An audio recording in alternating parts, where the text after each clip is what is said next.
relevant to society, and holds to the principles of justice, inclusivity, diversity, and accessibility.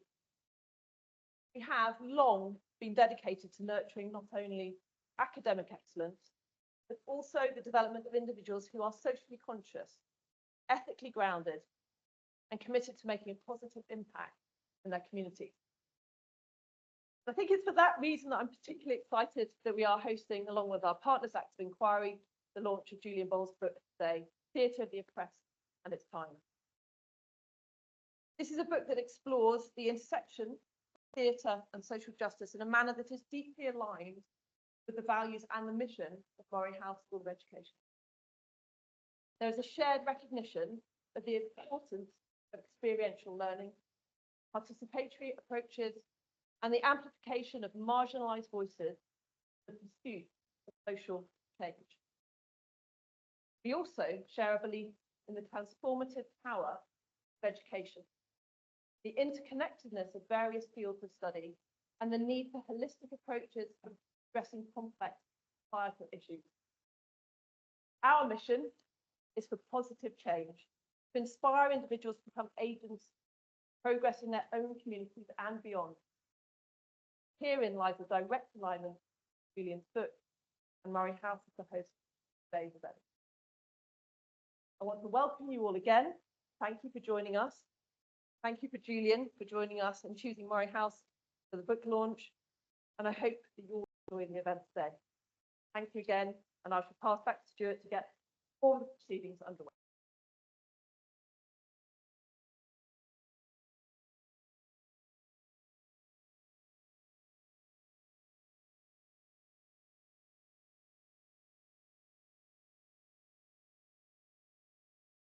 So thanks, Sam. Oh, you're away? Oh no, I thought the doors. You were away there. Thanks for that great welcome. I think it's really helped to set the scene and set the tone for today. I just have to remember that we're online as well. So I'll introduce myself now. My name's Dr. Stuart Moir. I'm a lecturer here at Moray House. I teach mainly on the MA Learning and Communities programme. That's our undergraduate degree programme, in which our students will go on to work in the broad field of community learning and development or community education. So areas like adult education, youth work and community work. I'm going to, before I pass over to Gavin, who's going to introduce Julian and set the tone, set the agenda for this afternoon. As host, I want to make a few introductory remarks, and some 3 sets of introductory remarks, really. Firstly, I want to follow on from Sam's welcome by offering my own very warm welcome to Moray House. It's great to see so many people here. I mean, this event came out of an incidental conversation that Gavin and I had in our office about 6 months ago. So it's great to see people here today. In particular, I'm absolutely delighted to welcome Julian Boal to Moray House. I'm delighted that we can host this event and we can give you a platform to promote your book and your work and your father's work. Your names are known, your books are available in our library, your names are known to our students through being cited and being encouraged to read your work. But the fact that you're actually in the building today is really just fantastic. So it's great to have you here.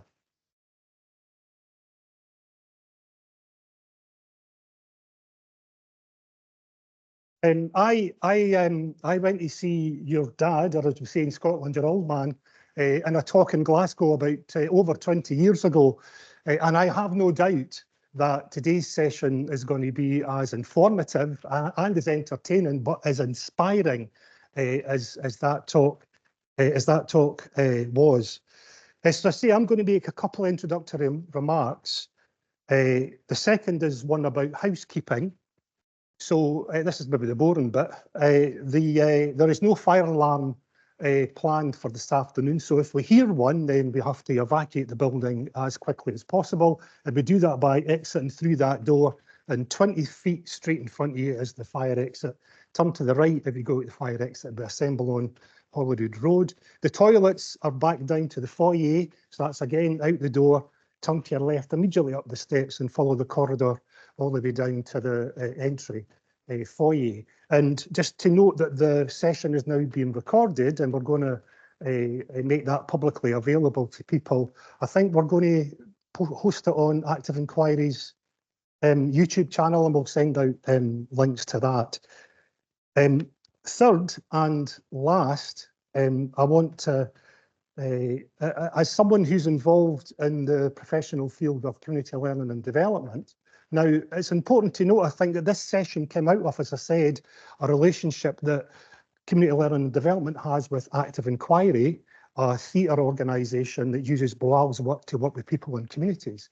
So as somebody who's involved with CLD or community learning and development, I want to draw briefly on my own experience to make some comments about what I think is the significance of Boal's work to community learning and development. But I also know that that significance would be reflected in some of the other disciplinary areas that are represented in the audience here and online today. For example, I know that there are certainly theatre practitioners here, but there's also participative social researchers, there's academics, there's community health workers, there's trade unionists, there's community activists, there's teachers here as well. So I think, whilst I'm talking about CLD, I think what I'm going to say has significance to others as well. So my own engagement with this work began in the early 1990s. I was a postgraduate student studying adult education, and I had an interest in popular education and critical pedagogy.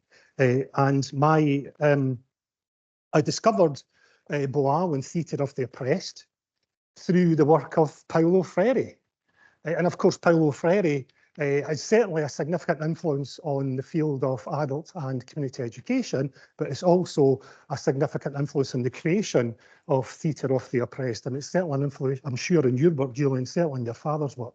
In fact, your father referred to Freire as his last father. So I think Freire is a significant influence on both of our fields. So before I started working at the university, I spent 20 years working as a community worker, a community education worker, and where appropriate, I was able to draw on the work of Freire, work of Boal and Freire in my work with young people and adults and communities throughout my career. So for me, Theatre of the Oppressed and the wider work of the Boals, if it's okay to refer to in the plural, I think has a really deep significance and relevance, and also utility far beyond the specific professional field of theatre or dramaturgy. For me, I think it's because the central concepts and the central purposes that characterise Theatre of the Oppressed, for me, are consistent, broadly consistent with those of community learning and development. And I think Theatre of the Oppressed provides us with powerful tools for social critique and for social change. So what are some of these common concepts, these central purposes or tools? What are they? So for example, what I mean by that, I think, is that we share a common and a shared interest in some of the following. We're interested in the promotion of empowerment. We're interested in the development of people's critical consciousness by helping people to reflect on their lives and their communities and helping them to identify and examine the injustices, the inequalities and the oppression that they may experience. But it's not just about helping people to understand the world and their place in it as an end in itself. It's more than that. It's also about developing people's critical agency, to promote activity and action, to develop what Julian would call the SPECT actor. It's about encouraging people's participation in decision-making processes. It's encouraging and promoting, enhancing democracy, legislative theatre. And it's also about a means of giving the voiceless a voice. And I think it's also crucially about a means to help people to develop the knowledge, the skills and the confidence that they need to come together to identify appropriate action and take action to change their lives, but also to make the world a better place. So in that sense, then it's about working towards social justice and social change. It's not just about looking at the world for the sake of it, it's looking at the world and examining it in order to change it. Now, don't take my word for that. That might sound revolutionary coming out of my mouth. But actually, Augusto Boal said the very same thing, and I'll quote him directly here. Perhaps theatre of the oppressed is not revolutionary in itself, but have no doubts it is a rehearsal for the revolution. And I think it's this core transformative purpose, this tool, this weapon of social change that brings people to theatre of the oppressed, no matter what our disciplinary identities are. And so I'll conclude by drawing on what I think are the relevant words of Bertolt Brecht, who of course was an influence on theatre of the oppressed.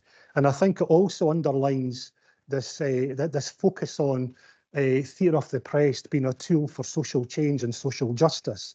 As Brecht asserts, and I love this quotation, as Brecht asserts, art is not a hammer, not a mirror held up to reality, but a hammer with which to shape it. Say that again, because I made a mess of that. Art is not a hammer, art is not a mirror held up to reality. I'll start again. Take 3. Bertolt. Art is not a mirror held up to reality, but a hammer with which to shape it. And I'm happy to wave that flag. So, you're no community to listen to me, I know that. I'm going to hand over to Gavin now, who's going to introduce the rest of the day and introduce Julian. Just, am I, in this context, is it appropriate for me to introduce you as a joker? Thank you, Stuart. Let's get this. I think I'm just going to hold this. It looks complicated. So yes, sorry, you have one more warm-up act to get through before the main thing. So I will keep it short.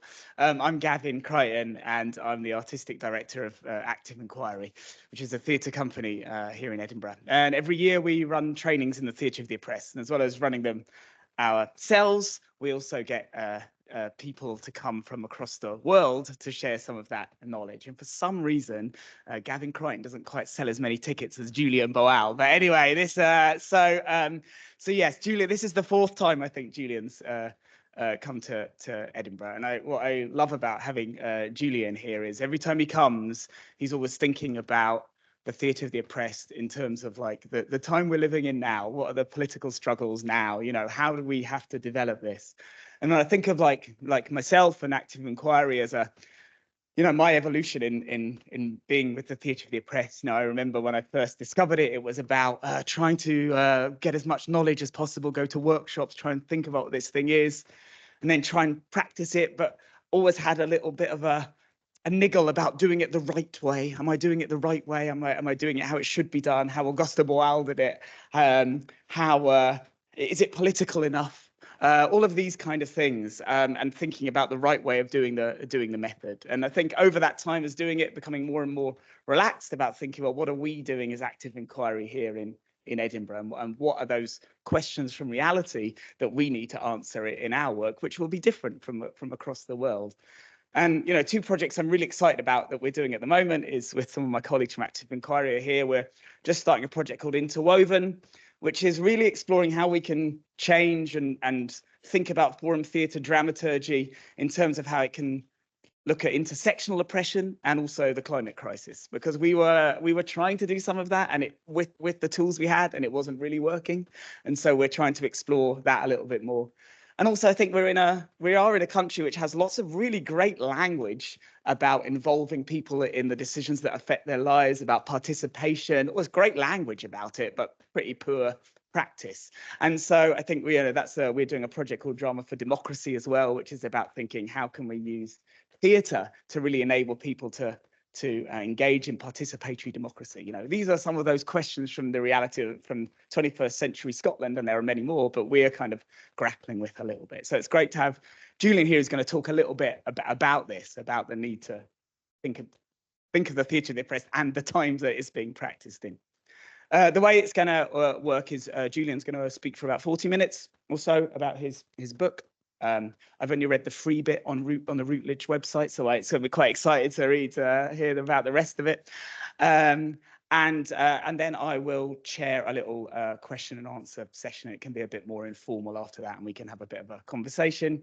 And then we'll be finishing at 5. And for those interested, we're going to Mackay's pub on the Royal Mile afterwards for those. But that's a while yet. Don't think about the pub yet. So I wonder if you could put your hands together to just welcome Julian. Thank you.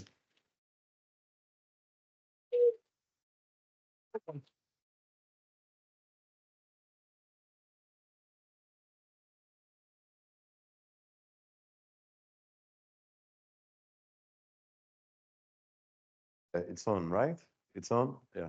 I hate to hear my own voice. It's terrible. So before I start, I need to make some apologies to you.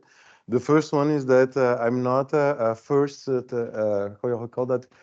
My first language is not English, basically. And then from time to time, I will make mistakes. From time to time, you're not going to understand. And I hope that from time to time, you're going to interrupt me to tell I'm not understanding. Please repeat. Is that okay? And that was my first apology. And you might have to do, I'm sorry, I'm not understanding, more than usual, because I was the victim of a fraud that happens quite a lot here in Scotland, a lie that there is in Scotland that is called spring. There is not a thing as spring in Scotland. And so I was the victim of this lie, and I'm getting cold, a cold. And I believe you say it in English, feeling like shit. You understood that one, it seems. So if you don't understand me, please tell me at a certain point. Julian, you don't only feel like shit, you are sounding like. Try to find more polite way, if that's okay. And then I will repeat whatever I have to say. Is that clear? Yeah, okay. So thanks a lot for the invitations, for the people that are inviting me. Thanks a lot for being so many here, you know, after hearing so many gentle things, so many kind things that people were saying, and seeing, I don't know how many people here, even I'm nervous with what I'm going to say, you know, I'm eager to listen to myself now. Which maybe is what I have to say will not come as, how to say that, it wasn't, maybe it's not going to be in your horizon of expectations, what I have to say. Because all my research is guided by one thing. All my research started out of one thing, is the failure of theatre of the oppressed. Basically, let's put it this way. I'm being extremely harsh like this by saying the failure of theatre of the oppressed, because I don't think that theatre of the oppressed have failed everywhere. But as I saw it, it was failing consistently in many different places. I've been to many countries to perform. I've been to many countries to see meetings, to make workshops. And I could see with my own eyes this failure that took different features in different places. But I was going to these places and I could not see in which understanding of theatre of the oppressed we were. And certainly it was not an understanding that made those plays that I was seeing, those practices that I was seeing, being the rehearsal of revolution that you just quoted. It was far from being that. On the contrary, it was less a theatre of the oppressed, less a rehearsal for revolution. It was more a taming of the victims, an interactive taming of the victims. Interactive taming of the victims. Taming, I understand that's a domestication, but for animals, right? So I got it correct. An interactive taming of the victims more than theatre of the oppressed, what I was seeing. I'm going to give you one example, but there is several out there. In the workshop, we discussed some. One example that I saw in the US, in which there was a black person that was in his car, and this black person in his car got detained by the police. And then we had several interventions about how to react when detained by the police. Put your glasses down, put on the light, wheels, hand on the wheels, when you are going to talk to the police officer. Be as polite as possible when you are going to move. Announce that you are going to move before you do so. Many, many interventions from spectators that were teaching us how to deal with the police while we were detaining by them. There was a major problem in the play, is that at a single point and not a single moment, there was the following question that was addressed. Why a black person should be afraid of getting killed by the police while being detained by the police? So we were teaching people, we were teaching ourselves in a very interactive manner how to endure oppression, not to fight against it, how to cope with it, how to I don't know a word for English for this gesture, but navigate through without fighting back. How to avoid that this time the Damocles dagger, Damocles sword is not going to fall on our head, but we are going to be able to navigate, we are going to be able to dodge those swords. Is it clear what I'm saying? And that was greeted by the population that was seeing it. And I saw it so many times, so many times, so many times in so many different contexts. This morning I was telling about domestic violence, and so many times we see domestic violence situation in forum theater in which we ask the audience to replace the wife in order to show that domestic violence is as easy as speaking well to your husband, and then you can solve it. Making the best dish, the favorite dish of your husband, and then you can solve domestic violence. I've seen it with my eyes. I'm not telling of something that people told me. I've seen it many, many times. In Brazil, we are not better in this sense, in the sense that I've seen in Brazil, there's an ongoing genocide of the black population. That's the term that the black movement would use, and I think it's a correct term. In Brazil, we have, not officially, but okay, officially we have 60,000 people being killed every year in Brazil. We have 70,000 people disappearing. Out of them, 300, 400 will come back. So I think it's safer to say that we have 140,000 people being killed every year in Brazil. The vast majority of them, I don't have the perfect statistics about that, but the vast majority is black people, and those black people, the most of them are getting killed by the police. And I saw a forum theater in which you needed to replace a black protagonist that was being held at gunpoint by a police officer, and I saw an intervention about you put back your gun in your holster because you know who I am? I am a citizen. I pay taxes. You pay taxes when you are alive, because if you speak like this as a black person in Brazil, you're going to get a bullet, that's for sure. So I was seeing over and over those forum theaters, I was seeing other practice, and then to the point that I had to ask myself why these things was happening. Why those things were not only happening, but being understood as exercise for us to gain of freedom over oppression. Why not? Why it was not only done, but why people thought that there was something that was liberatory in those practices, that was emancipatory in those practices. It's a difficult thing to understand why people were doing that in such a manner. And then I had to ask myself this question, and then I came with 3 answers that are possible. One of them is they didn't understood anything at all. They didn't understood, they read the books, they've been to the workshop, and they didn't understood anything at all. This explanation is a very easy explanation, and it's very easy, especially for who? For me, to say such a thing. You know, you didn't understood nothing at all, so you need me to teach you. You need me to provide you workshops and workshop and workshop for you to be able to finally do a good forum theater, a good theater of the press workshop. This is terrible, because then you can see that the guardians of the temple, the guardians of orthodoxy, are also the merchant of the temple at the same point. Those that are the guardian of orthodoxy is also those one that commodifies the orthodoxy. So I really didn't like this answer. Also because I could see in the so-called good groups, certified good groups, more or less the same kind of practice. I could see even in my work from time to time this kind of practice. So this answer, I didn't like it very well, very much. There was, is it clear to you now what I'm saying? Yes, is it? Again, you feel free to interrupt me at any time if it's not clear.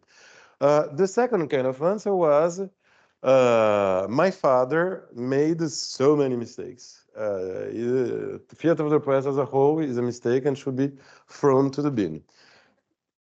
It was a difficult thing for me to accept also because, let's be absolutely honest, I live out of Theatre of the Press, so maybe that was part of it. I'm the son of my father, which I have a certain adoration for him. I admire my father. I think he was a genius, so it was also difficult for me to admit. Maybe I'm putting more personal stuff here than I should, but it was difficult for me also to accept that because even though, let's suppose that that's true.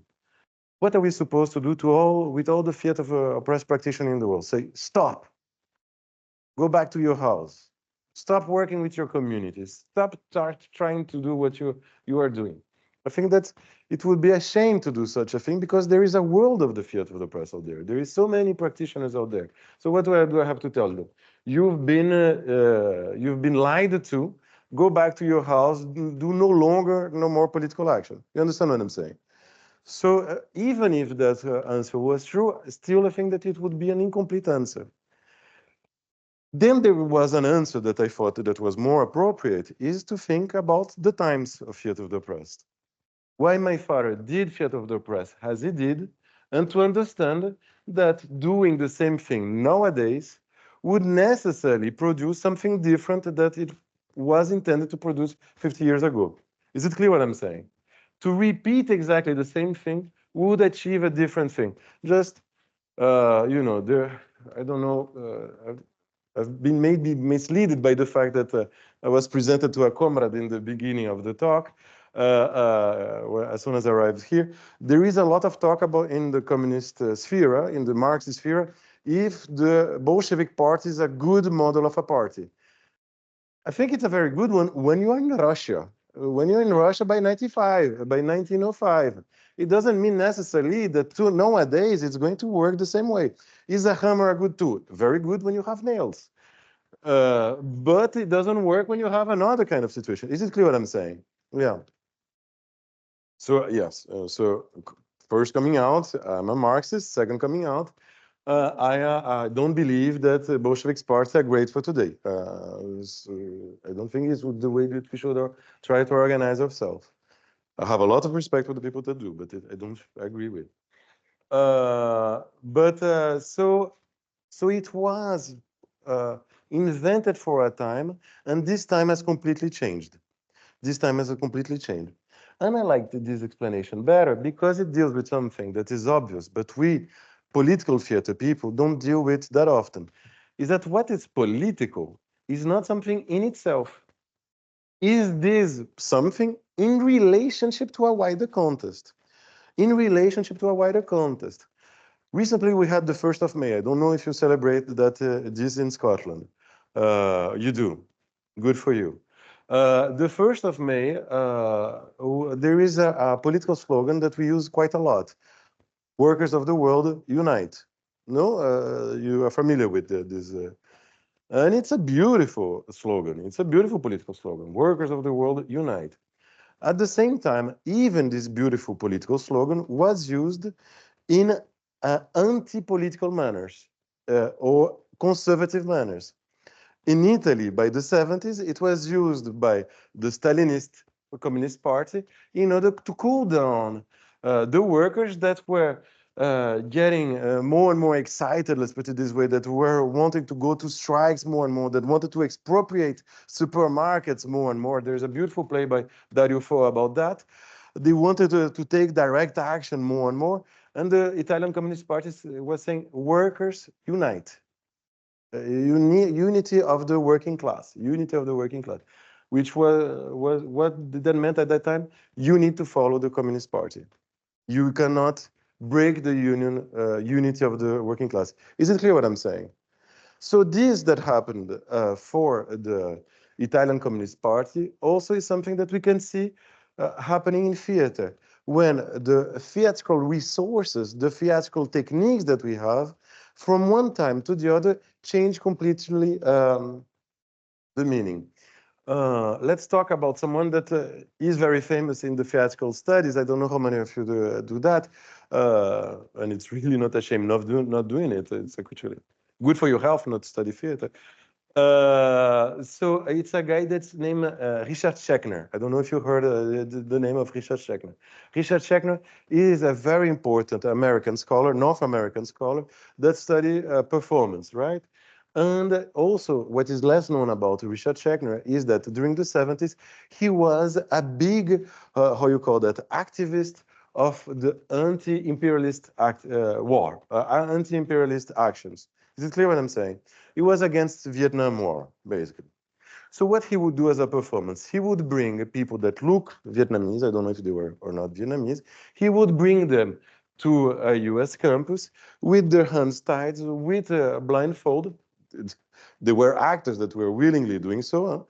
They would bring that to a campus and throw them in the campus and give to the student a gun to shoot him.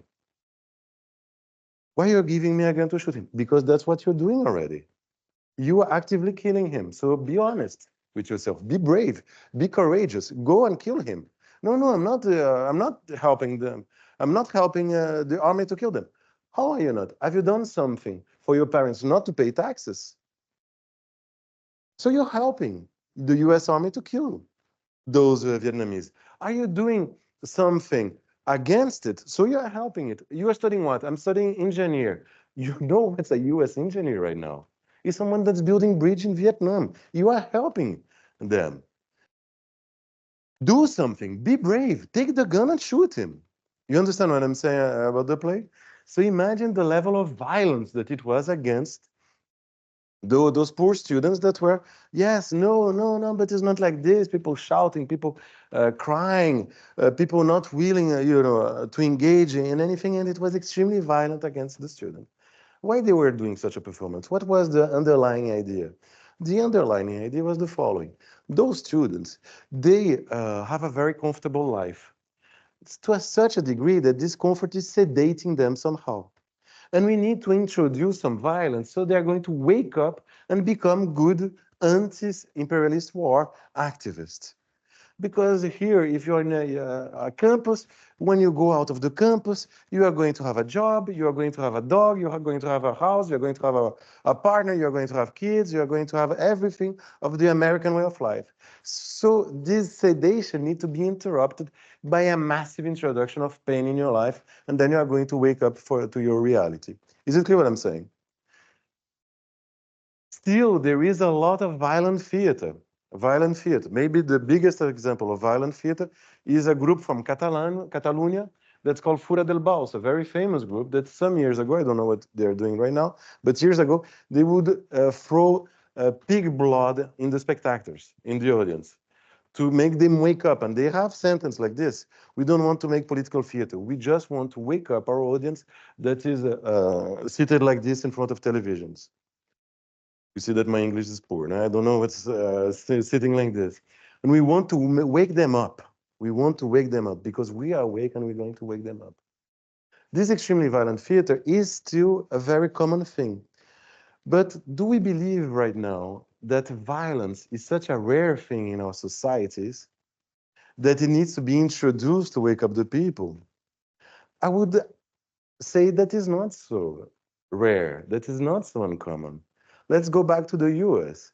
In those campuses, people are learning skills by getting debts, gigantic debts, learning skills in order to sell the working strength at a better rate, but sell those working strength in order to pay off those debts, selling their working strength in an environment of a work environment that is getting more and more precarious, that is getting more and more unstable. In campus that we hear every 2 months that there was a massive shooting in.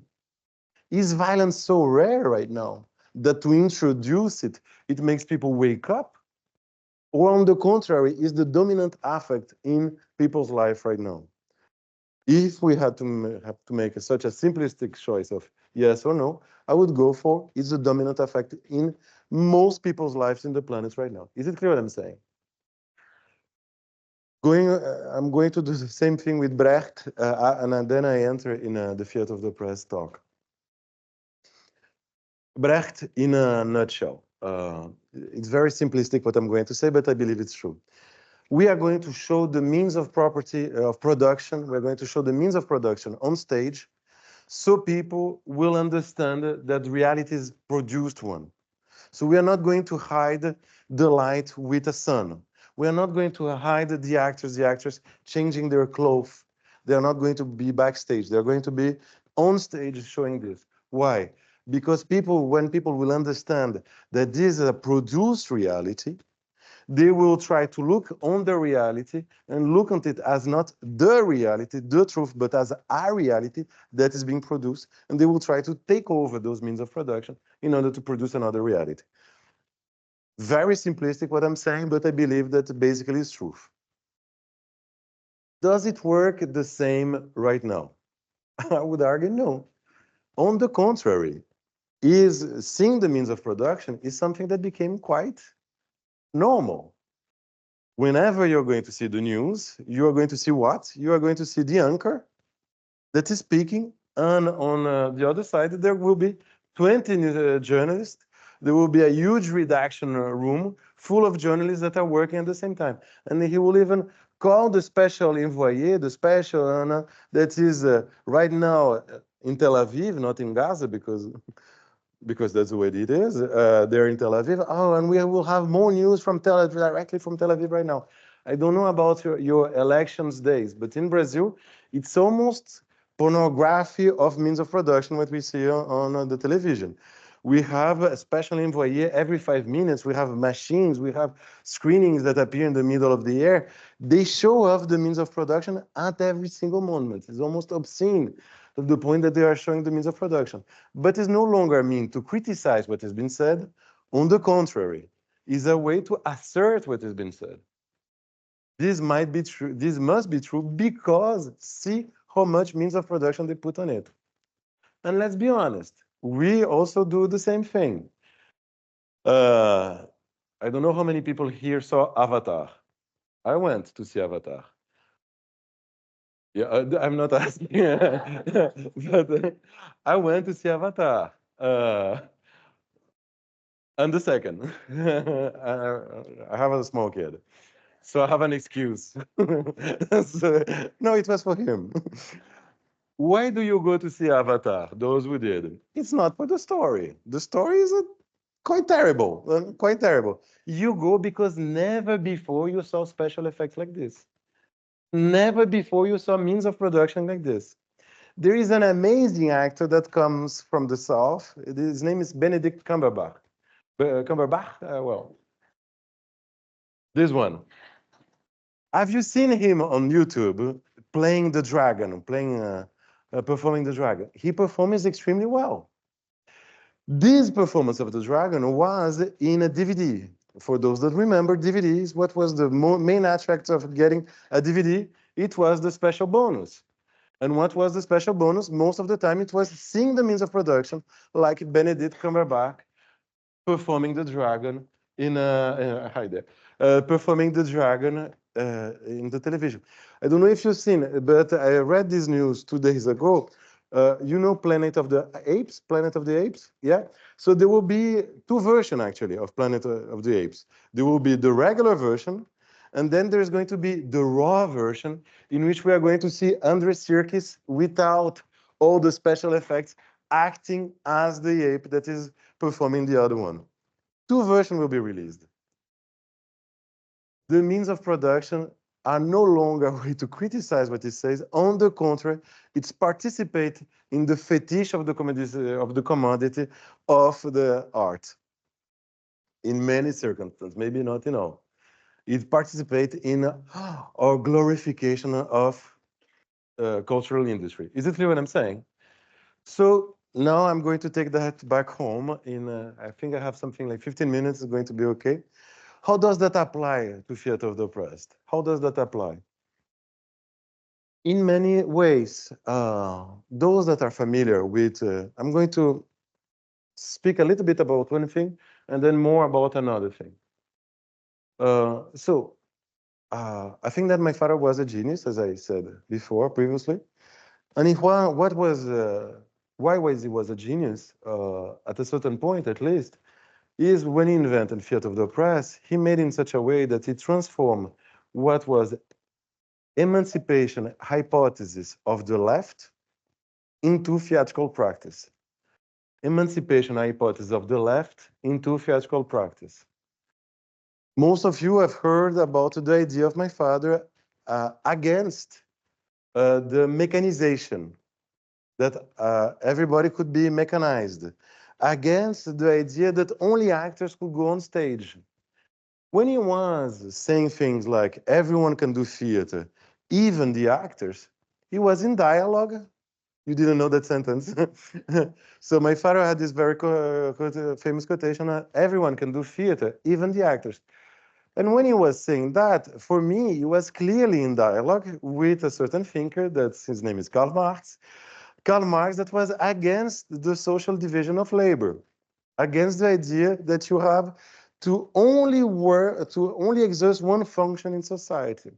I'm not going to speak much about this, but there is, when my father was making this quotation, everyone can do theater, even the actors, I think for me, he was in dialogue with Marx that writes in the German ideology a sentence that goes like this. I'm not sure of the quotation in English, but it goes like this. In a communist society, there will not be painters.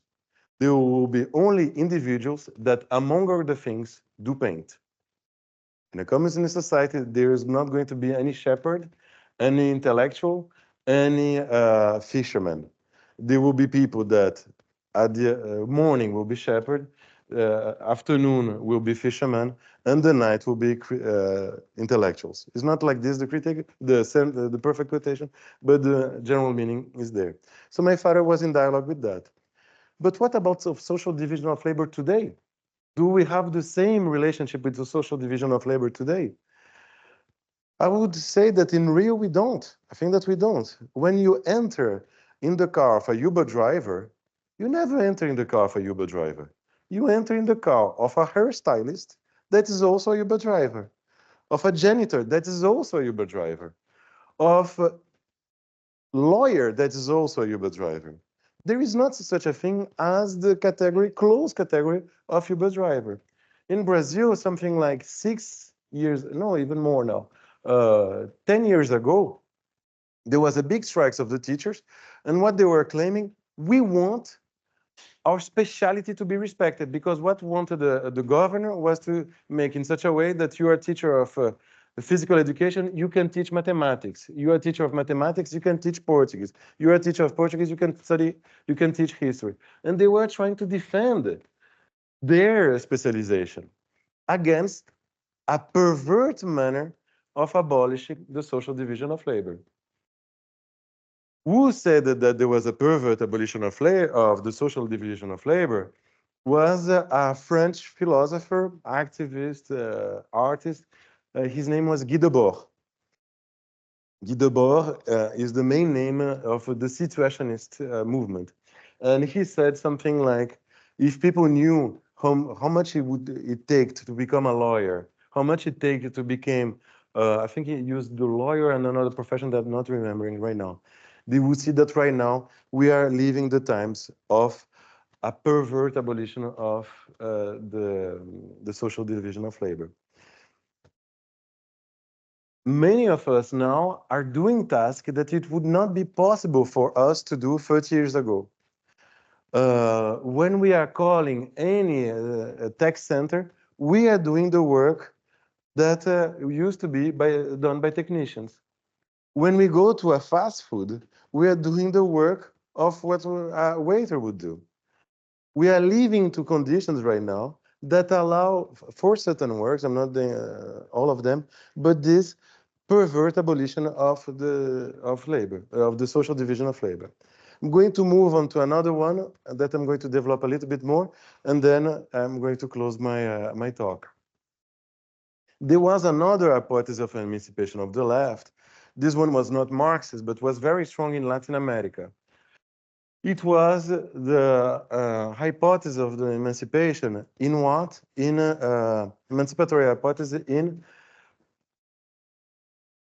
how can I translate it into English? Into,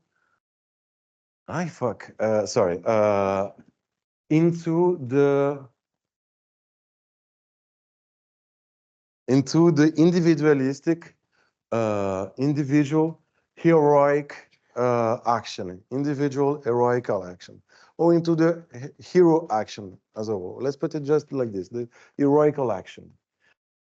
My father was not only this man that, my father in another proportion, he have the same, so that there is the same whitewashing of my father that exists with Nelson Mandela. Nelson Mandela, everybody remembers of Nelson Mandela as a president. He was not just this nice president, old man with kids of all the colors all together, coming out together. He was not only that, he was also one of the main leader of the African National Congress when they were supporting and when they were actively engaged in the armed struggle.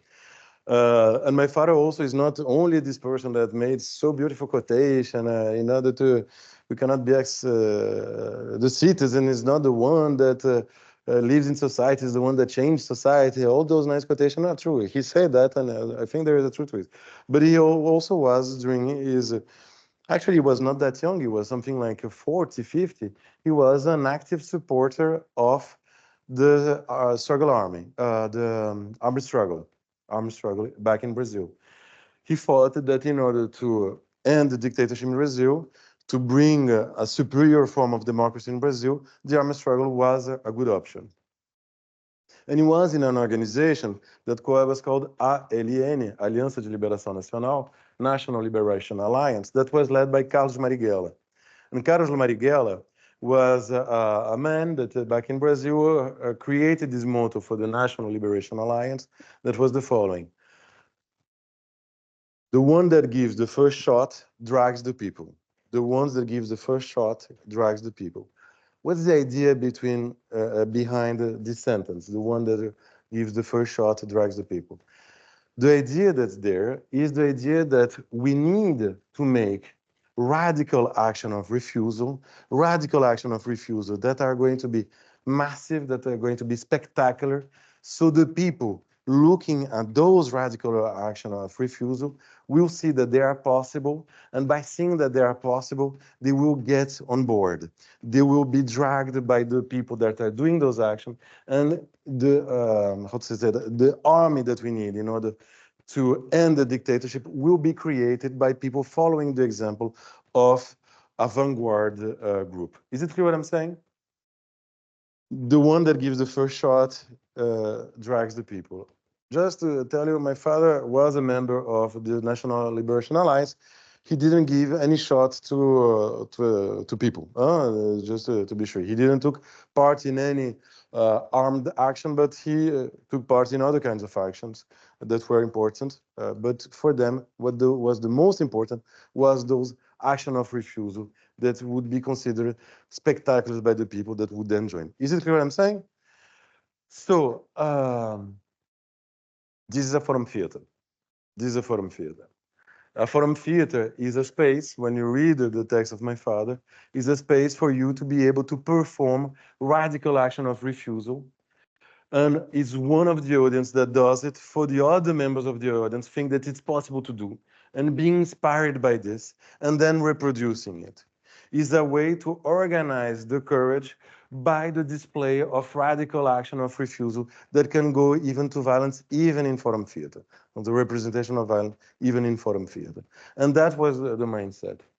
Was that crazy to have this hypothesis of emancipation? I cannot tell you.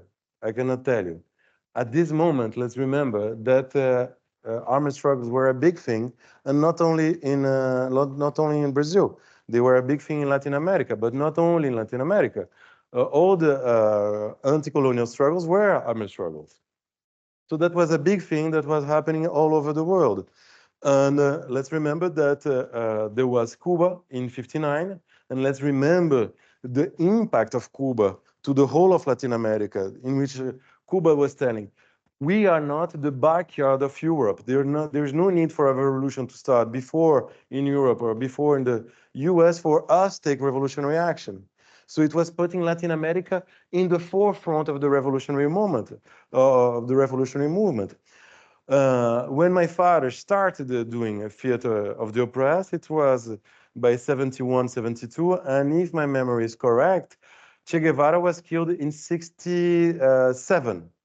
So 5 years before he starts doing theater of the press, the first techniques of theater of the press, the newspaper technique. And in 68, my father is doing a play that is the reproduction of the diary of Che Guevara on stage. Why was Che Guevara killed in Bolivia? Not because Bolivia had amazing people that Che Guevara wanted to free. No, that's not the thing. It's because Bolivia is the heart, the geographical heart of all Latin America. So we need to make a revolution in Bolivia so the revolution will be able to spread out to the other country. And that is why he was stopped by the CIA in Bolivia, because they feared that to happen. So was it a crazy thing? Yes, no, maybe. We can discuss that.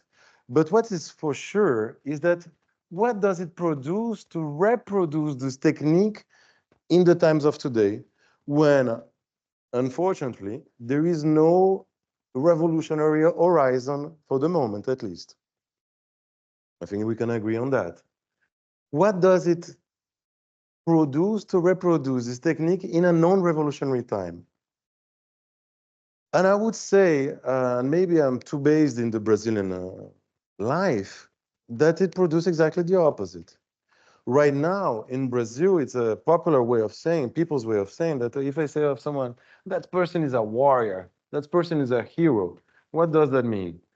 Is that this person is a warrior, is a hero, because that person is capable to endure, is capable to suffer, it's capable to keep on going, being exploited like maybe never before, and to show up the next day to the same exploitation, to be able to pay the bills at the end of the month, but in a game that will never change because of his intentional behavior. In a place in which he's inserted inside the oppression, he's not fighting oppression. Therefore, showing theater of the oppressed like this, showing forum theater like this, not changing anything in forum theater might be a call not for the radical reversal of anything, but for the radical acceptance of reality as something that will never change because of your will, collective will, never going to change because of your collective will. So something that was intended as a specific theater technique in order to help out the people to discover their own courage, in order to radically turn upside down the reality, can be, in certain cases today, a tool for the radical acceptance of today as the horizon that will never change. Why I made those studies? It was not a call for despair when I make those studies. It's a call for renewal. It's a call for reinvention. It's a call for the reappropriation. It's a call for understanding that there cannot be today a theater of the press that is well applied. There can only be today a theater of the press that is well adapted to the circumstance. We cannot rely on Brecht techniques and just reproduce Brecht techniques. We cannot rely on what was invented by Schechner and just reproduce Schechner. And in the same way, we cannot use the tools, as amazing as they were, of my father, without criticizing them before we apply it. We needed this renewal. Paulo Freire, that you quoted, he said something as, if I'm not reinvented, it's not me. Heiner Müller, another German dramatist, said, to use Brecht without criticizing Brecht is to betray him. And I think that the legacy of my father is of too much importance for us to betraying it by not criticizing it. Thanks a lot.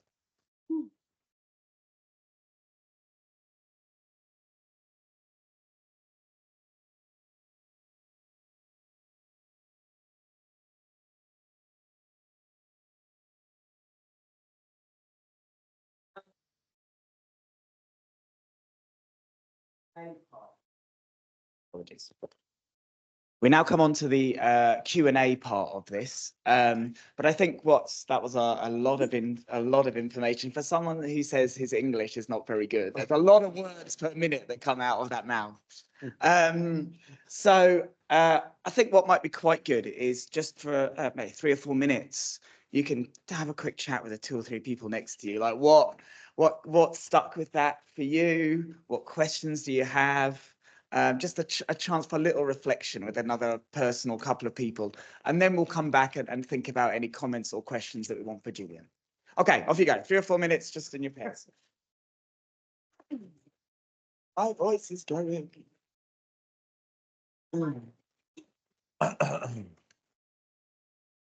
And Gavin was saying that somebody was saying the English was repeated as well. I was just thinking, you English is probably as good as mine. I strongly doubt. So,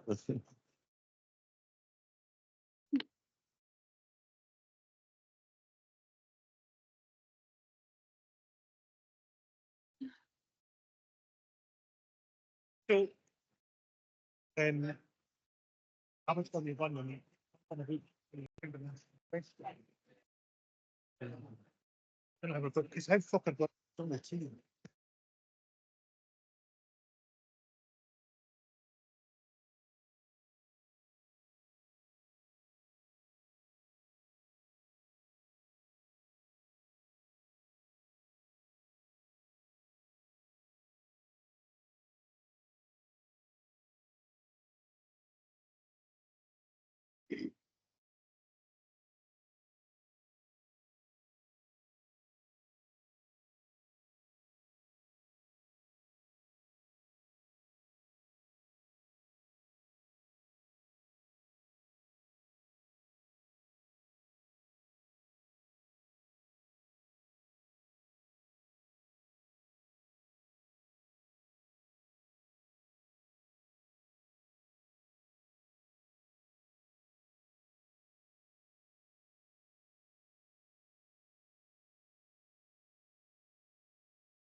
I'll run a bit.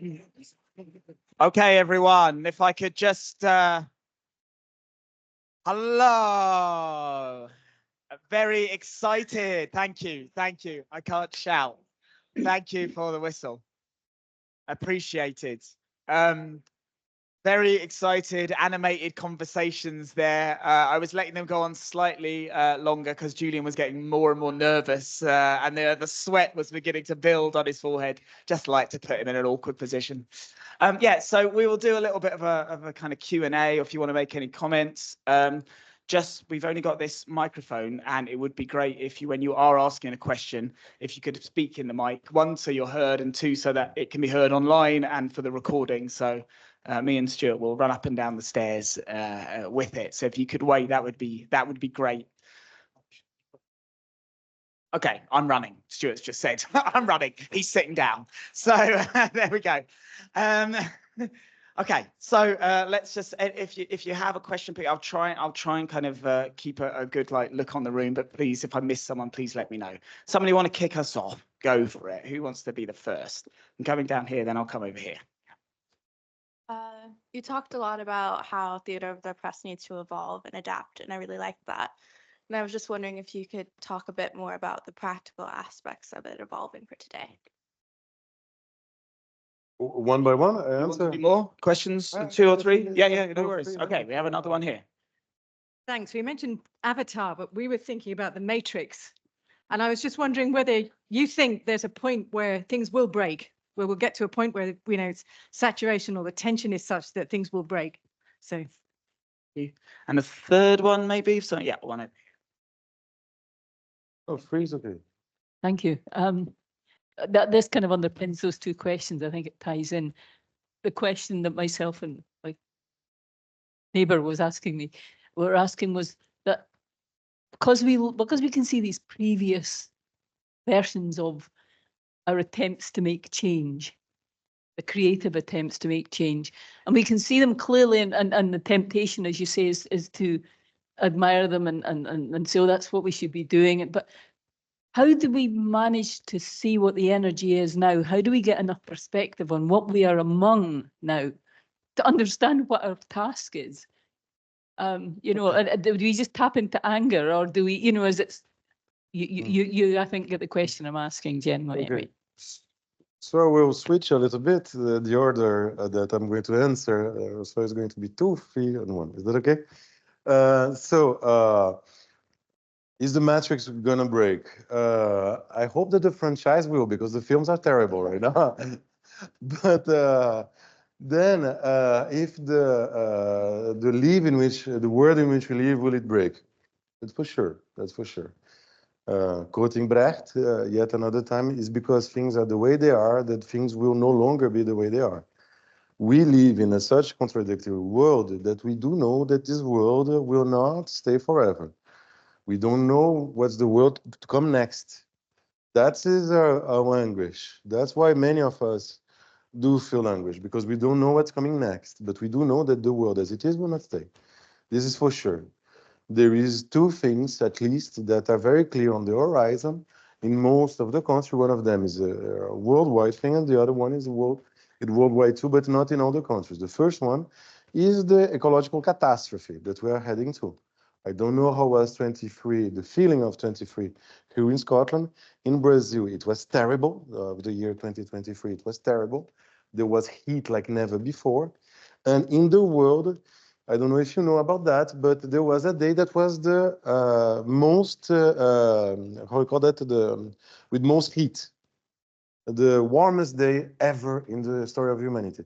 And then the day after that, break the record of the previous. And then the day after that, break the record of the previous. And 60 days in a row, in 2013, we had the warmest day ever in the story of humanity. There is research that are being done by serious people that are saying that in 2050, Rio de Janeiro will lose 5% of its territory to the sea. Rio de Janeiro, the city in which I live. Ask yourself about the city in which you live. Because it's very unlikely that if Rio lose 5%, you don't lose anything at all. Imagine the mass displacement that will occur. Imagine the lack of resource that will happen because of this. The world as it is not sustainable. But the answer that we are having for this harsher world is the repressive answer, is the authoritarian answer, which is the second thing that is on the horizon. In many countries in the world, I don't know about Scotland, but there is a rise of fascism. There is a big rise of fascism. We run the risk to see Trump being elected again as the president in the US. We run this risk. We run the risk to have not Bolsonaro being elected, but to have another fascist being elected in 2 years in Brazil, 2.5 years. And I'm mentioning Brazil because I live in Brazil, but also because there is something called Amazon forest in Brazil. Something that is not even safe with Lula, because Lula wants to extract oil from the Amazon River. That's what he wants. Not even Lula is making it safe, because we live, as we said this morning, in a world in which we cannot imagine another world in which we don't need to destroy in order to survive. We don't know what this world is. We don't know what this world is. And we are seeing the rising of fascism. We are seeing the rising of the risk linked to the ecological catastrophe. And we need to organize in different manners to face them. We failed the generation that's coming after ours. We failed it. And we need, but we are still there. And so we need to invent things right now. How to imagine them? It's a test and try. Look, if you read Brecht, if you read Piscator that came before Brecht, but if you read Brecht, his life was an amazing succession of failures. According to whom? To Brecht himself. Piscator was an amazing amount of failures. According to whom? To Piscator himself. If you read the political theater book, Das Political Theater, it's an amazing book in which he tells failures after failure of his life. I tried this and then I tried another thing. I tried this, I tried another thing. There is an author that I believe he's Scottish. He says something like fail, fail again, fail better. No? Sorry again? Exactly.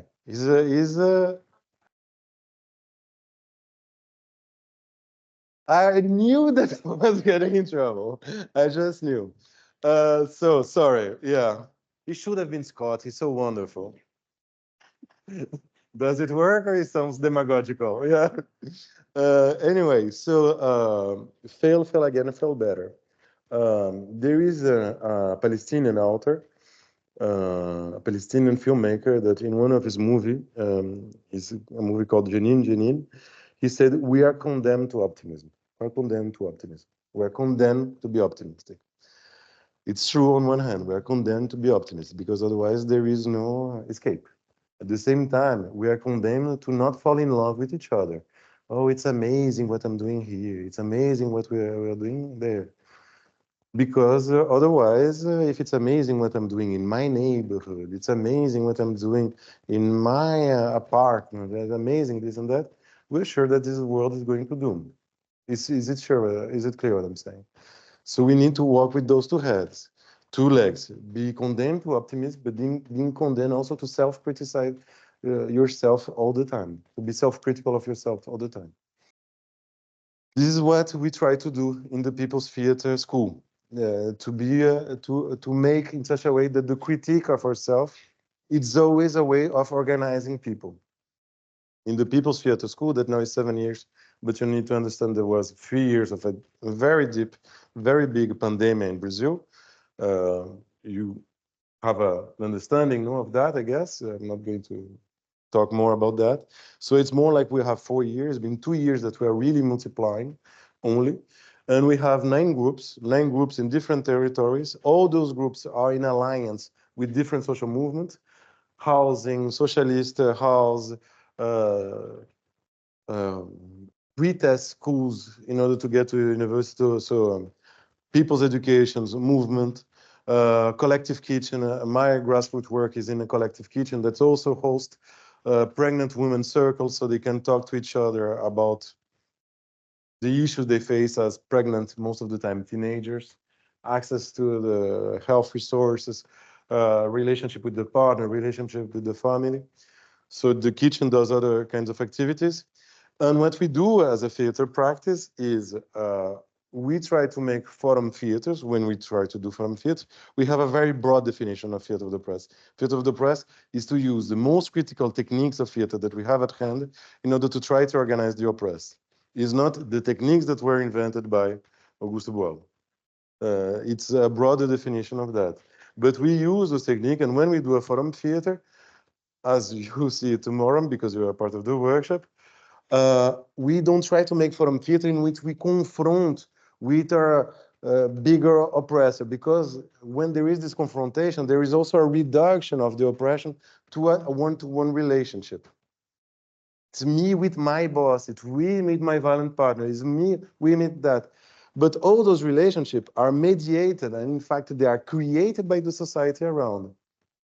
And sometimes, not only, but we need to consider also the role, not the responsibility, but the role of other oppressed that are oppressed by the same kind of oppression, but are not willing to do anything about it, that are willing and not willing to do anything, that have inner contradictions that makes for them very desirable to change and very fearful to change.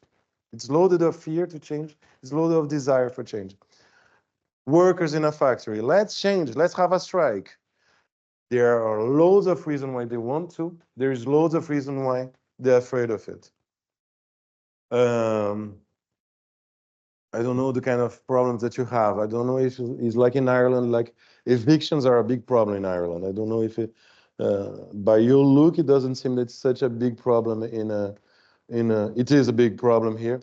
Okay, so someone that's, you know, a neighbor of someone that's getting evicted. Okay, I'm trying to convince that person, let's do something against the eviction of our neighbor.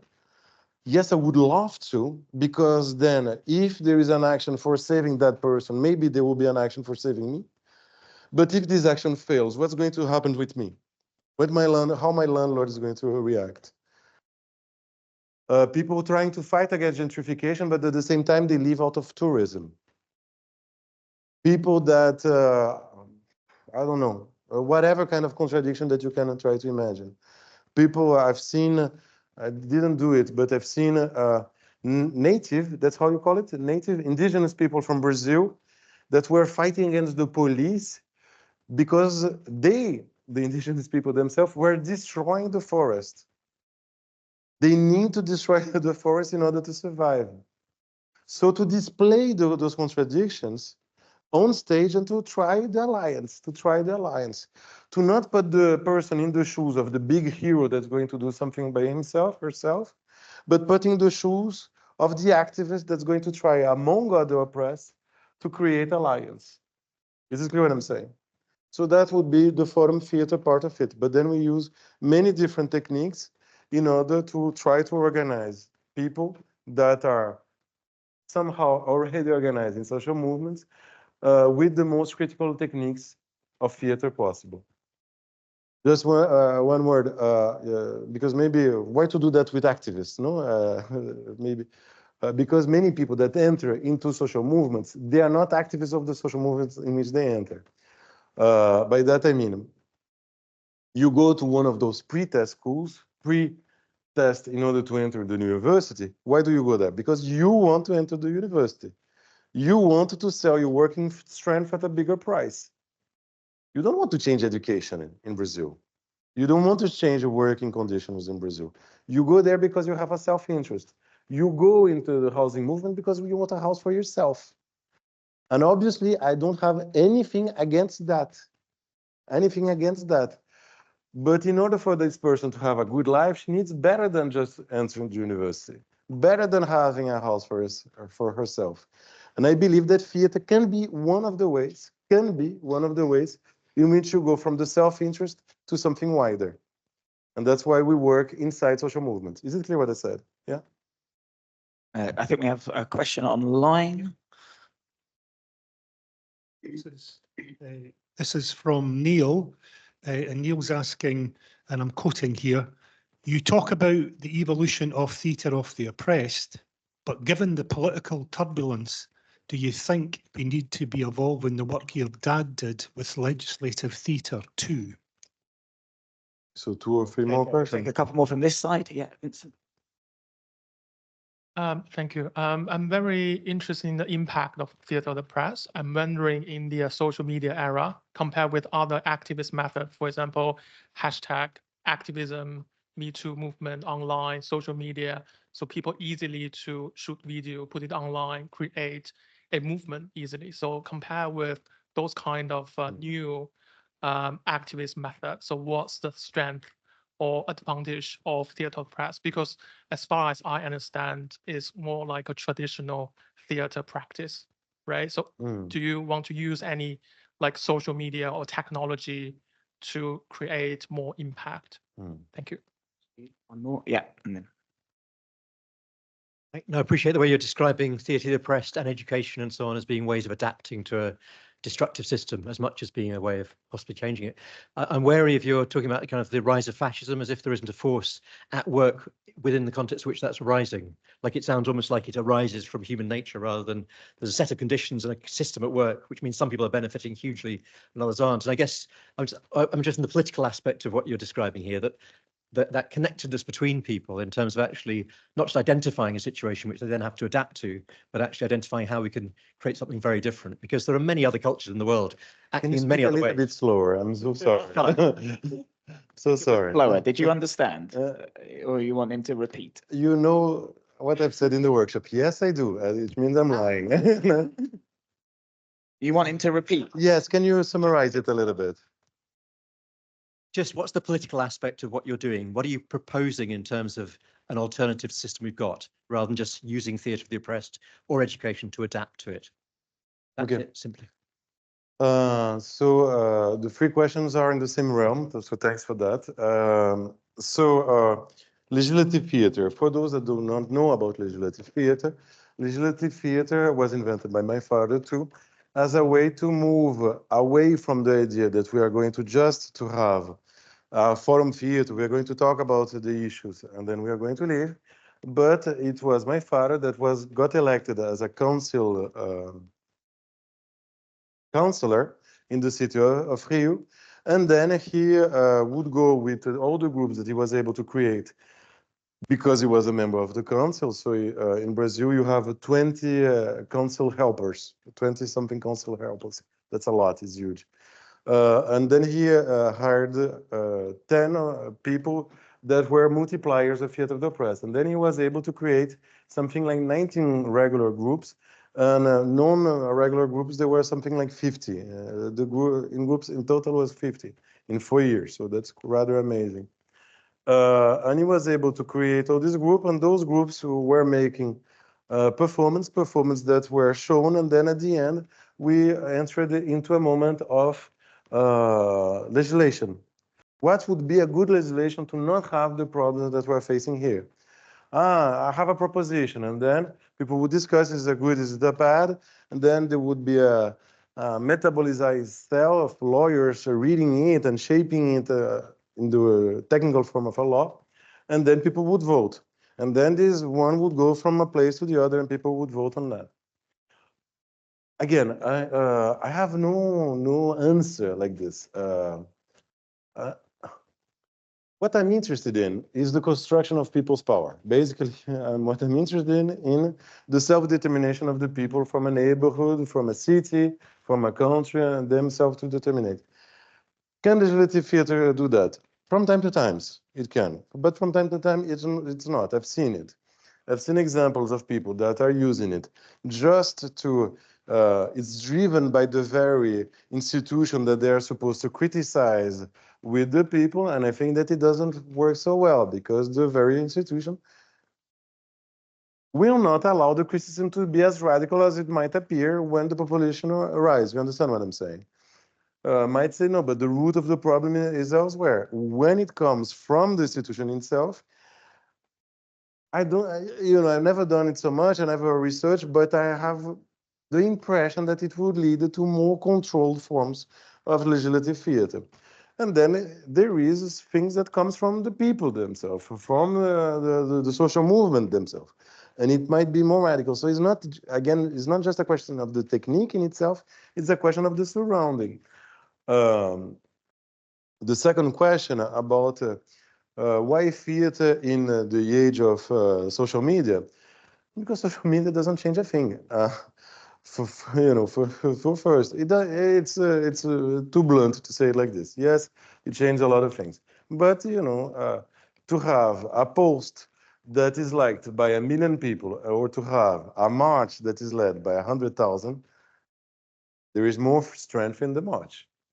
There is more strength in the march, for sure. I cannot not think about a humor sketch that was done in Brazil. It was called The End of Racism. And so someone was interviewed because he ended up racism. And how did you deal it? I wake up one morning and I felt,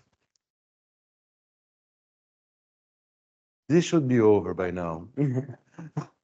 And then I went to my computer. And then that's how I made this post that ended up racism.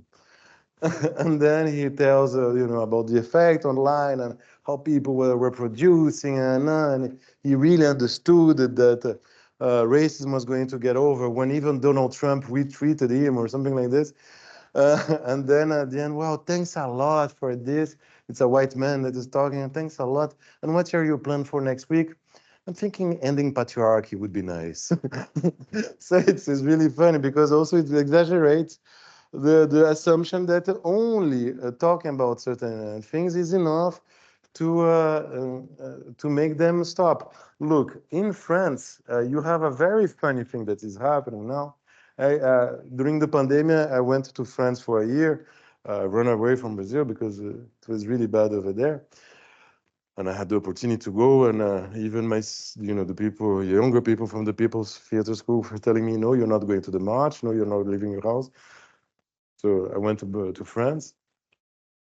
And in France, there is something that is really funny, is that the 8th of March, you will have a lot of people in the street.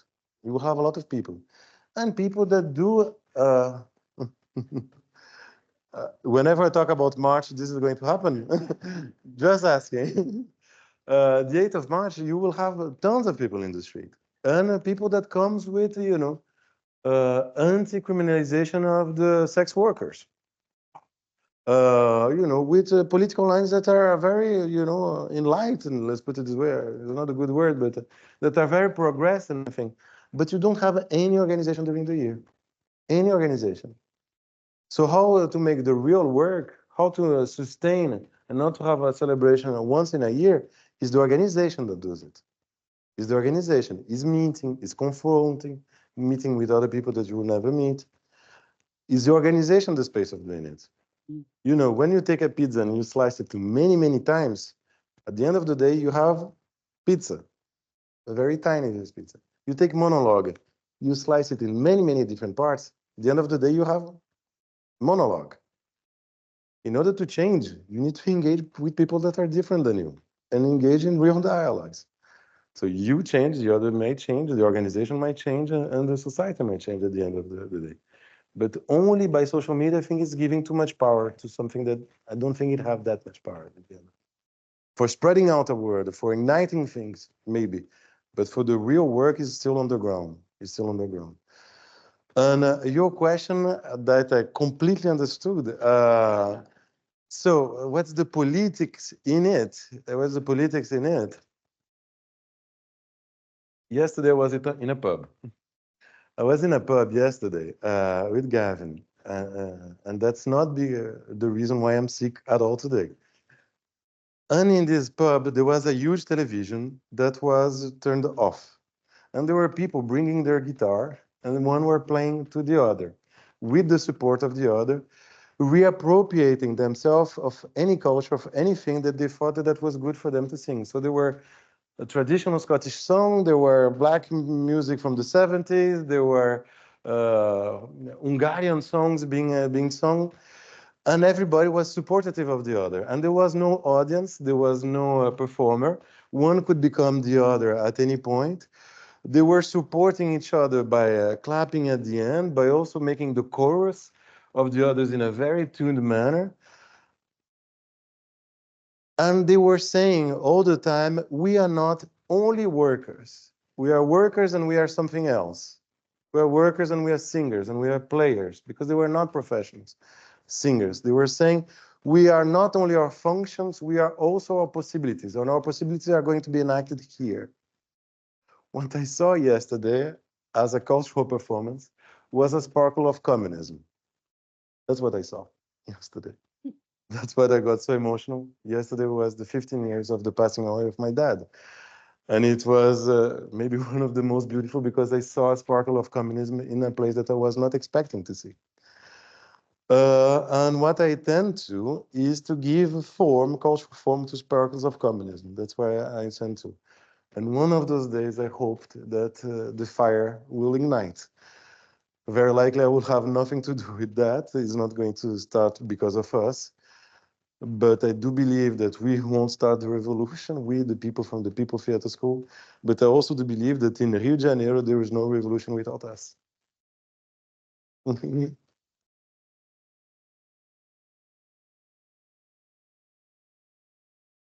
Thank you. Any more? We've still got some time for more questions. Got one and then one at the back.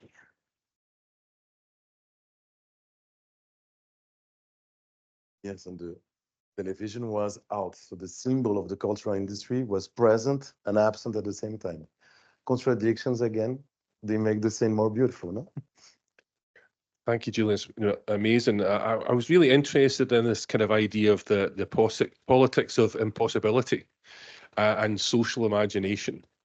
So one of the things that I see within communities, within colleagues, within society is the kind of Mark Fisher thing, the capitalist reality. There was no way to imagine something out with capitalism. And so I'm interested in, the role of theatre, the press, and other work to stimulate social imagination, to support the politics of impossibility. And the last thing, would you think that all education should be anti-capitalist education? Maybe that would be a way to take it That forward. sounds so much like a real question, doesn't it? So what's your view? Thanks for the question. Thank you very much, Julian. You itemized several ways in which the world had changed since the 1970s, when your father was instigating Theatre of the Oppressed. And in many ways it's changed, in many ways it hasn't changed. So, for example, the gig economy has broken down the social division of labor, but it's in the interests of capital, just as the social division of labor was constructed in the interests of capital.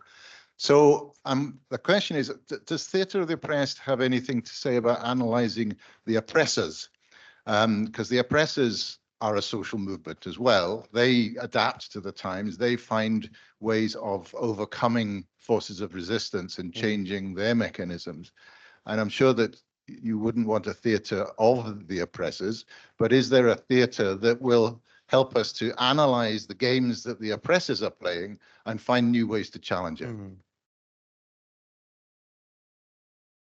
Sorry, there's another one before we move on. Anyone in the middle here? That's right. Okay, this is okay. There's two two meaty questions.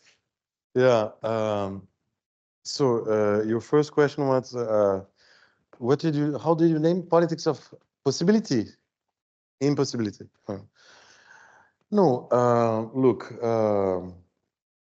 So basically, the way we study the way we work in the People's Theatre School is by trying to see the social contradiction, the political contradictions within the realm of the oppressed themselves. But there is other ways of doing political theater. There is other ways of doing political movies. And I will talk about another one right now. That's not a way, it's a movie that I saw years ago now by this French movie director, documentary director named Agnès Varda. She's rather famous. And she made a movie that's called The Beaches of Agnès Varda, which is an absolutely amazing movie, really, really beautiful movie. Yeah, at one point I should talk about my book, right? Making propaganda about others and now realizing that my book is there. But let's keep with Agnès Varda and the beaches of Agnès Varda. It's a beautiful movie. It's it's mesmerizingly beautiful. And it's so simple what she does, She talks about the death of her partner, and she have a text that is beautifully written. And what you have as the image that you see on screen all the time is the woman that cries from Picasso. and it's beautiful. It's mesmerizing. It's completely beautiful. And you go out of the movie with a lot of will to create, to create freely. And it's not at all we from the People's Theatre School that try to understand the dialectics, the inner dialectics, the outer dialectics to make us dialectic. It's another way. It's another path. And I think I respect that path quite a lot also. So it's also a path to expand the realm of the possibilities by poetry. And I do respect that a lot. In Brazil, we had the National Museum that 5 years ago, more or less 6 years ago, got fire. It was completely in fire. It was one of the most important museums of the world by the number of items, and it was completely destroyed by the fire. But it was also a very important place for the people of Rio where to gather. Because it's in a nice park, because it was for free, because it's in the northern zone, which is the poor zone of Rio de Janeiro. And a friend of mine wrote in Facebook, so I saw it for social media. She wrote something like, I love that place because that place made me understood that life is wider than my current misery. And to make in ways to make people understand that life can be wider than the current misery, material or spiritual or intellectual misery, I think it's a good way of dealing with life. It's a good way. I don't necessarily address with my kind of theater, but I think it's a good way. Does every education should be anti-capitalistic? I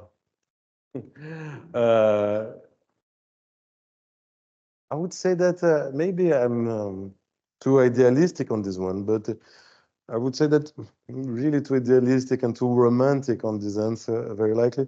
But maybe real process of education necessarily anti-capitalist, and not maybe in the content that they give.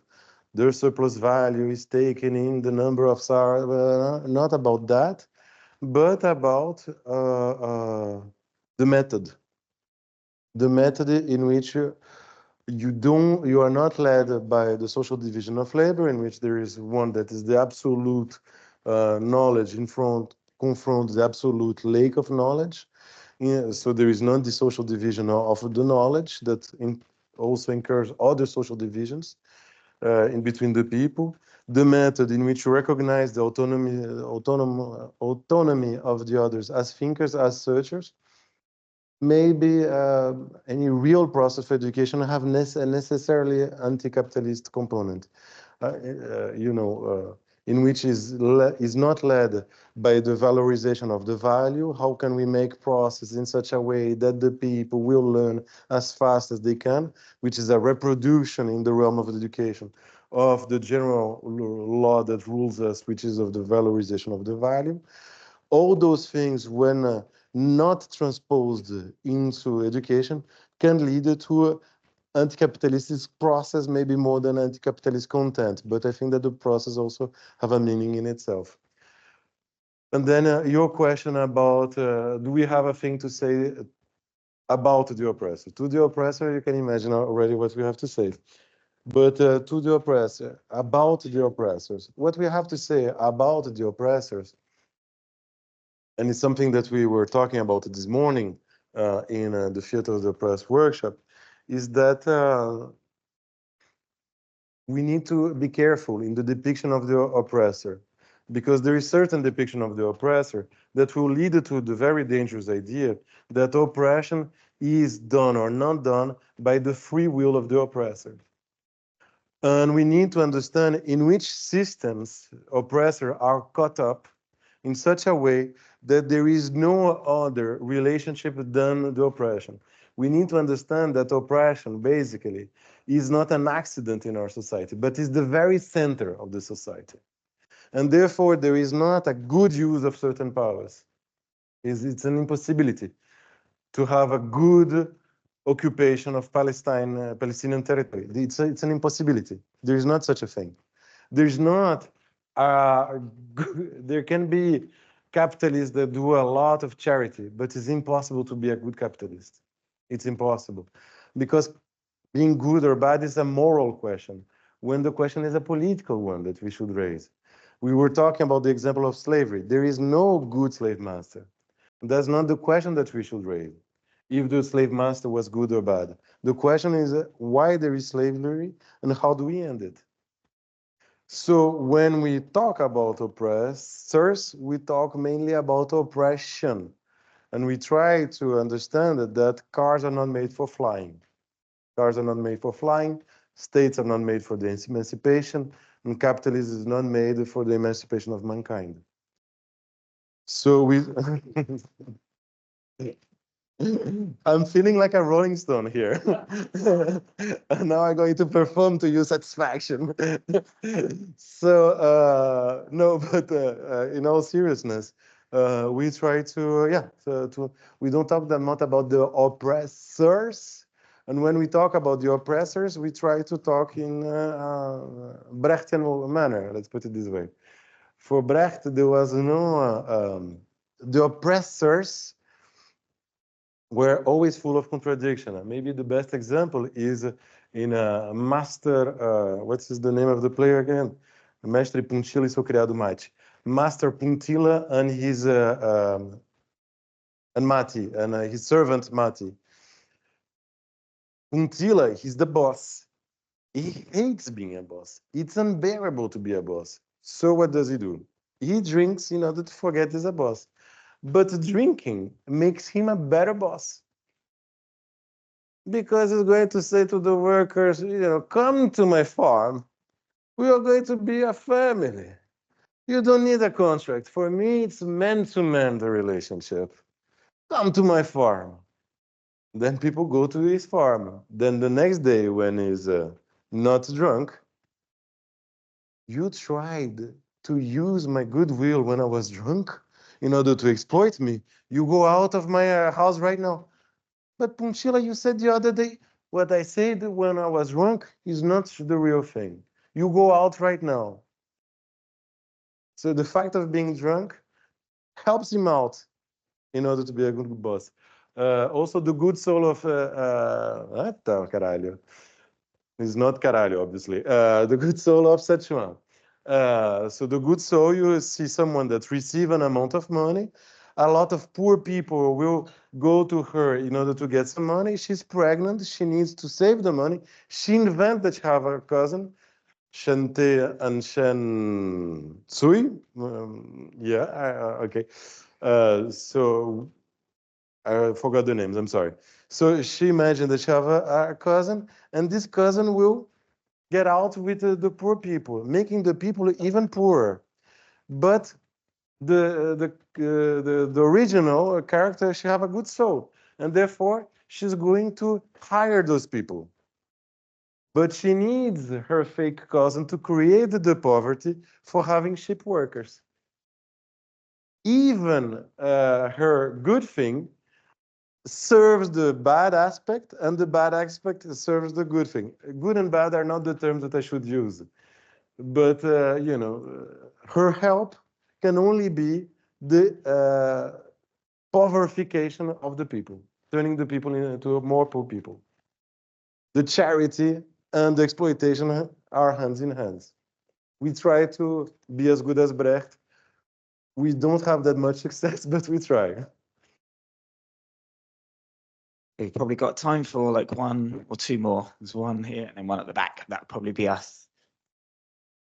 Thank you. So it would be great to hear more about your book and what area. Sorry. That's all. I'm glad you asked. So it was the only question? Dot, it was you, wasn't it? Yeah, Julian, just an invitation to share more about your book. So, okay, so about the book. Since it was such a spontaneous question, and so many people were willing to hear about it. No, look, first thing is that don't buy it by now, at least. You don't buy it by now because it's only in the hardback, and it's obscene how expensive it is. And I must say it's going to turn public, but I'm a little bit ashamed of having a book that's so expensive. I don't even know. I try to forget. I try to forget. but it's a more than 100 quids, and I think that's yeah, 135 quids. There is the ebook that is less expensive. I don't know if you have the price also. 35. Okay, so.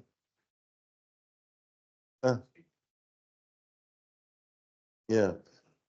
And I heard that someone just got it in Scotland and that is about to make a PDF version that's going to circulate.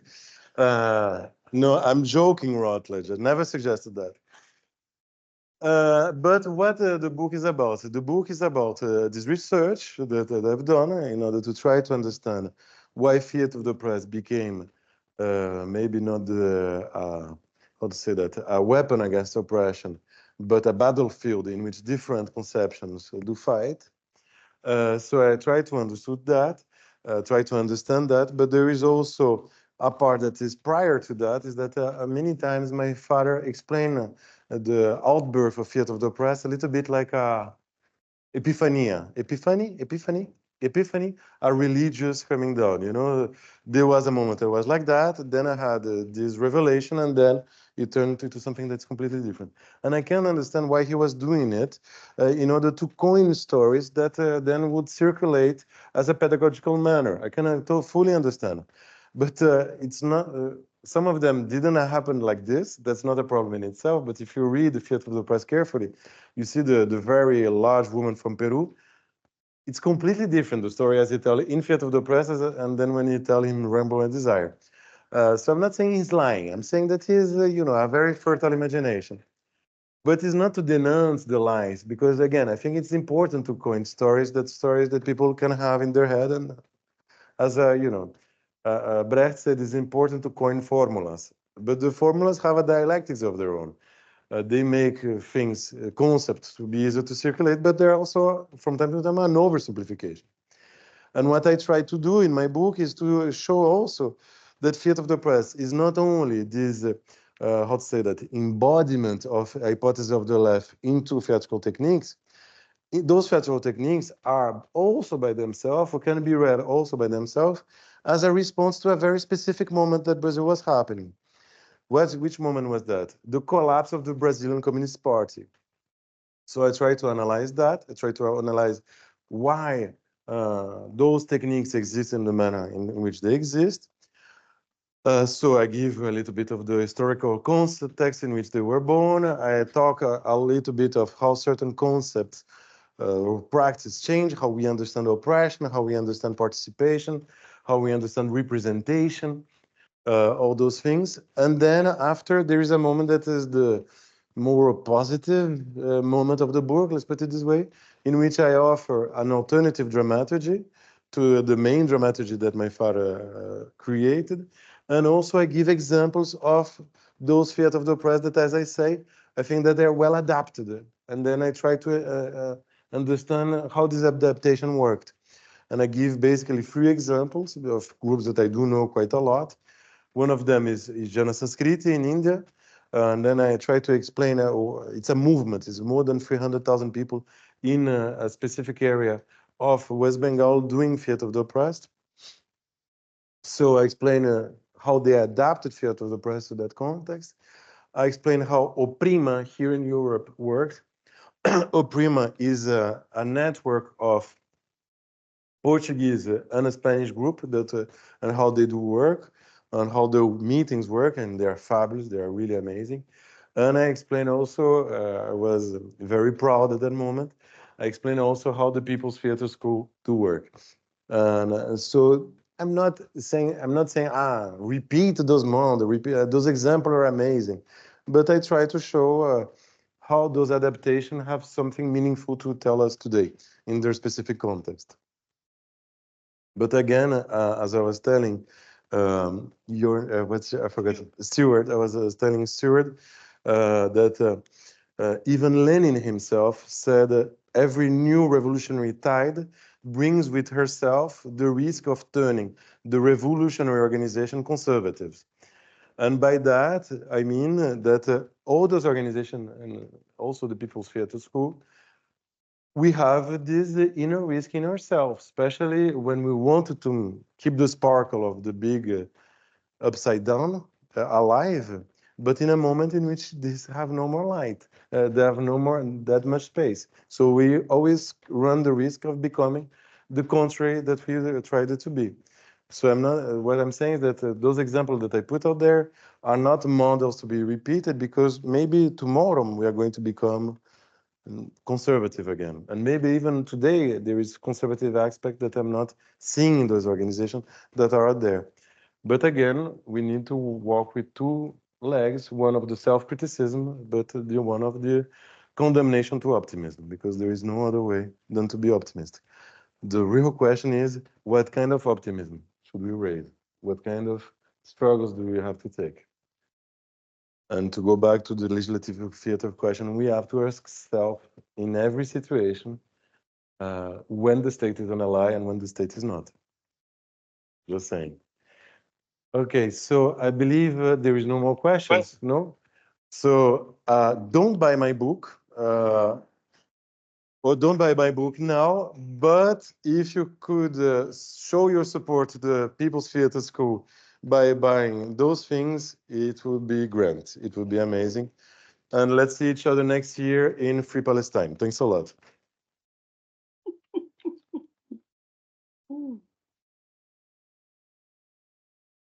I put something in the master. You too. Oh, sorry. No problem.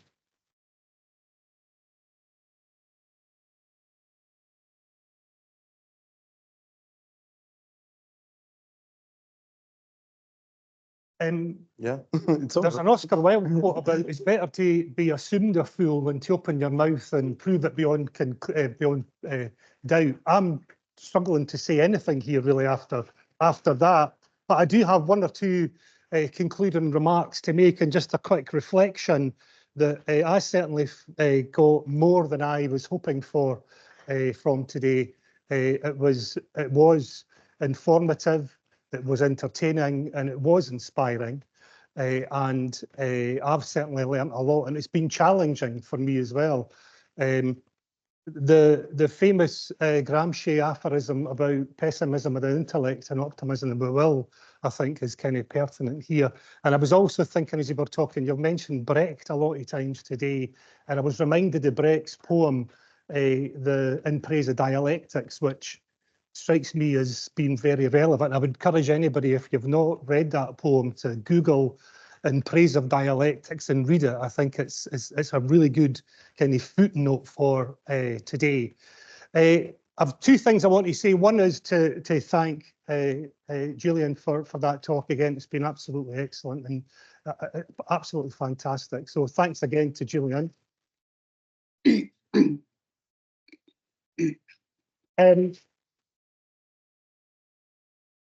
Thanks also to Gavin. As I said, Gavin and I have been kind of working on this off and on for about 7 months, so it's great to kind of for it to be such a successful conclusion. That's great.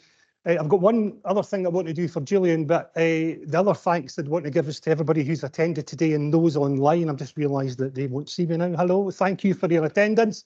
Thank you for attendance. It's been great. We are going to adjourn to a pub on the Royal Mile called Mackay's, which is just opposite the campus here. They are expecting some of us, but not everybody told me that you were coming. So hopefully there's enough of us to go around and not overwhelm the pub. But you're welcome to join Julian and us in the pub. Yeah, I've got a gift that I want to give you, Julian, for coming today. If anybody can take a picture, this is from me. Somebody. So I don't know if somebody can take a picture and or can have the. But you knew that it was Lafroig because of him, no? I didn't know anybody. He told me whiskey, so. So that's for your cold. It's the water of life. So, and I can put it in I'll put it in a bag for you. Oh. And you've got some tote bags from your organisation. There's a tote bag from the Community Learning Development CLD Standards Council bag. So that's great. So thanks again, everybody. And, you know, we'll see you informally in the pub in about 10 or 15 minutes or so. All the best. Thanks for coming.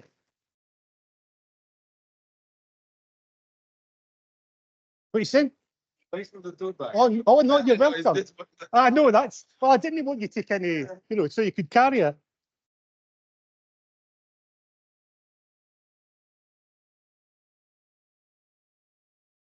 Scottish. Not bad. You ended up on the cutting room floor for my speech. I didn't have that. I did a post on Julian Boal wow techniques years ago, and I said, and the man in the van who taught us was at the oh yeah, brilliant. Jesus, what was that? I started